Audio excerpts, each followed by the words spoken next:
Assalamualaikum warahmatullahi wabarakatuh. Salam dan bahagia. Perkenalkan, nama saya Ruri Nurul Hidayati dari SDN 03 Nangapaya, calon guru penggerak Angkatan 9 Kabupaten Sintang. Bergerak, tergerak, menggerakkan. Saya akan memaparkan kesimpulan dan refleksi pemikiran Ki Hajar Dewantara pada modul 1.1.A.8 tentang koneksi antar materi, kesimpulan dan refleksi modul 1.1. Selamat menyaksikan. Adapun kesimpulan dan refleksi mengenai pemikiran Ki Hajar Dewantara yang pertama, yaitu tentang trilogi pendidikan, yaitu Ingarso Song Tulodo. Artinya guru ketika berada di depan harus mampu memberi contoh dan memberi teladan yang baik bagi peserta didik, baik sikap maupun pola pikirnya. Guru yang menjadi teladan adalah guru yang beriman, bertakwa, berdisiplin, bekerja dengan sungguh-sungguh, mengajar dan membimbing peserta didik dengan penuh keikhlasan. Sebagai seorang guru teladan, yang dapat saya wujudkan adalah dengan cara kedisiplinan, kerapian berpakaian, dan cara berkomunikasi yang baik sehingga peserta didik dapat mengambil nilai-nilai positif tersebut untuk dipraktekkan dalam kehidupan sehari-harinya. Ing Madyo Mangun Karso, artinya sebagai seorang guru ketika di tengah atau berada di antara peserta didik harus bisa memberi semangat dan motivasi serta inspirasi bagi anak didik sehingga anak didik diharapkan bisa lebih semangat, giat, dan bersungguh-sungguh. Dalam pembelajaran, sebaiknya guru menciptakan pembelajaran yang menyenangkan, serta menggunakan bahasa menarik dan kreatif.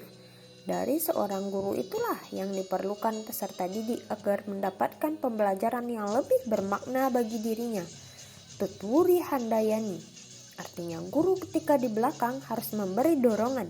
Seorang guru harus mampu memberikan suatu dorongan moral dan semangat kepada peserta didik ketika guru berada di belakangnya. Hal ini berarti guru harus selalu mendorong peserta didiknya dalam mengembangkan bakat, minat yang sesuai dengan yang dikehendaki. Yang kedua, pendidikan yang menuntun.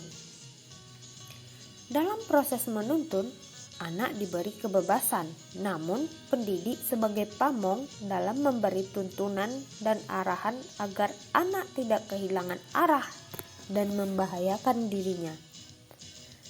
Seorang pamong dapat memberikan tuntunan agar anak dapat menemukan kemerdekaannya dalam belajar. Yang ketiga, Ki Hajar Dewantara membedakan kata pendidikan dan pengajaran dalam memahami arti dan tujuan pendidikan. Menurut Ki Hajar Dewantara, pengajaran atau otherwise adalah bagian dari pendidikan. Pengajaran merupakan proses pendidikan dalam memberi ilmu atau faedah untuk kecakapan hidup anak secara lahir dan batin. Sedangkan pendidikan upvoting memberi tuntunan terhadap segala kekuatan kodrat yang dimiliki anak agar ia mampu mencapai keselamatan dan kebahagiaan setinggi-tingginya, baik sebagai seorang manusia maupun sebagai anggota masyarakat. Yang keempat, yaitu membangun karakter peserta didik sesuai kodrat alam dan kodrat zaman. Ki Hajar Dewantara mengingatkan pendidik bahwa pendidikan anak sejatinya menuntut anak mencapai kekuatan kodratnya sesuai dengan alam dan zamannya. Yang kelima, yaitu budi pekerti atau watak atau karakter merupakan perpaduan antara gerak pikiran, perasaan, dan kehendak atau kemauan sehingga menimbulkan tenaga atau semangat budi pekerti. Ini yang dimaksud adalah bahwa pendidikan itu bisa memanusiakan manusia menuju perbuatan yang baik. Apa yang saya percaya tentang peserta didik dan pembelajaran di kelas. Yang keenam, peserta didik bukan tabula rasa. Jadi peserta didik bukan dianggap kertas kosong, tetapi peserta didik adalah kertas buram yang nantinya ditebalkan oleh gurunya. Yang ketujuh, bahwa guru dianggap sebagai petani. Fungsi petani adalah merawat, memupuk, menyiram tanamannya sampai nantinya tanaman tersebut berbuah dengan banyak. Begitu juga dengan guru. Guru harus mampu menuntun peserta didiknya supaya nanti peserta didik tersebut dapat mencapai tujuan dalam hidupnya. Sebelum mempelajari modul 1.1 tentang pemikiran Ki Hajar Dewantara, yang saya percayai tentang peserta didik dan pembelajaran di kelas yang pertama adalah teacher centered atau guru mendominasi pembelajaran, yaitu di mana proses pembelajaran difokuskan kepada saya sebagai guru, di mana konsentrasi peserta didik itu harus fokus pada guru. Peserta didik mendengarkan dan mencatat apa yang guru sampaikan. Gurulah yang memutuskan tujuan dan topik pembelajaran. Guru juga harus mengukur tingkat perkembangan peserta didik dengan menyediakan soal untuk peserta didik dalam pembelajaran. Kemudian, saya juga terlalu banyak berceramah dan peserta didik hanya duduk diam mendengarkan. Yang kedua, pembelajaran berfokus pada ketercapaian materi dan KKM atau mengutamakan aspek kognitif anak. Sebelumnya, saya adalah seorang guru yang hanya mentransfer ilmu saja. Bagaimana caranya agar materi yang sudah disediakan ini saya sampaikan kepada peserta didik tanpa mengetahui daya serap peserta didik dan tanpa melakukan refleksi kepada peserta didik. Yang ketiga, guru kurang memahami karakter anak.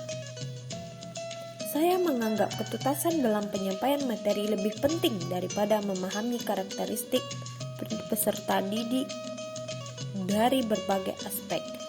Saya cenderung menyamaratakan kemampuan anak dengan melakukan pembelajaran yang sesuai dengan zona nyaman tanpa memperhatikan perbedaan anak. Yang keempat, peserta didik pasif dan motivasi belajar peserta didik rendah. Yang kelima, fokus utama seorang guru adalah suasana kelas yang tertib, tenang, dan materi tersampaikan pada peserta didik. Inilah cerminan gambaran pembelajaran saya di kelas sebelum saya mempelajari modul 1.1. Setelah saya mempelajari modul 1.1 tentang Ki Hajar Dewantara yang berubah dari pikiran dan perilaku saya, yaitu yang pertama, pembelajaran menjadi berpusat pada peserta didik atau student centered dengan aktivitas pembelajaran berpusat kepada peserta didik. Peserta didik akan menjadi lebih aktif karena terlibat dalam proses pembelajaran sehingga mereka dapat mengkonstruksi pengetahuannya. Yang kedua, guru bukan satu-satunya sumber belajar. Apapun yang ada di sekitar kita bisa digunakan sebagai sumber belajar. Anak-anak bebas memilih sumber belajar apa dan dari mana yang akan mereka gunakan untuk belajar. Tugas guru adalah menuntun, mengarahkan mana yang baik dan yang tidak baik. Dan pembelajaran yang kita lakukan berpusat kepada peserta didik atau student center.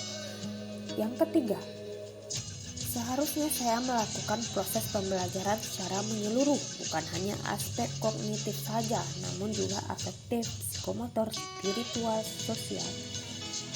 Dan yang keempat, dalam proses pembelajaran guru harus ikhlas, penuh kesabaran dengan segala ketulusan hati agar terwujud pembelajaran yang menyenangkan dan berpusat kepada peserta didik.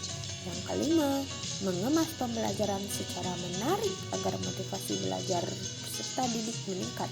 Yang keenam, dalam pembelajaran seharusnya guru dapat memerdekakan peserta didik, juga mempelajari karakteristik peserta didik, karena setiap anak dilahirkan dengan kelebihan dan kekurangan masing-masing yang dapat segera saya terapkan agar kelas mencerminkan pemikiran Ki Hajar Dewantara antara lain. Yang pertama, merancang pembelajaran yang interaktif dan menyenangkan dengan melibatkan peserta didik sesuai dengan metode student centered yang mengoptimalkan penggunaan teknologi, informasi, dan komunikasi. Yang kedua, menerapkan pembelajaran abad 21 yang sesuai dengan pemikiran Ki Hajar Dewantara, yaitu berpikir kritis, kreatif, komunikasi, dan kolaborasi dengan berpegang teguh pada konsep memerdekakan anak dalam pembelajaran. Yang ketiga, menerapkan pembelajaran berbasis kearifan lokal dengan budaya setempat.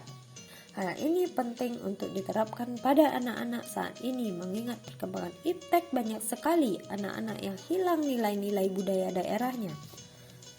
Yang keempat, menerapkan proses merdeka belajar dan mengintegrasikan setiap pembelajaran dengan pencapaian profil pelajar Pancasila. Konsep merdeka belajar mengajarkan kita bagaimana seorang pendidik dapat memberikan kebebasan kepada anak untuk dapat bereksplorasi atas pengetahuannya agar menghasilkan ide-ide kreatif dan inovatif dari mereka.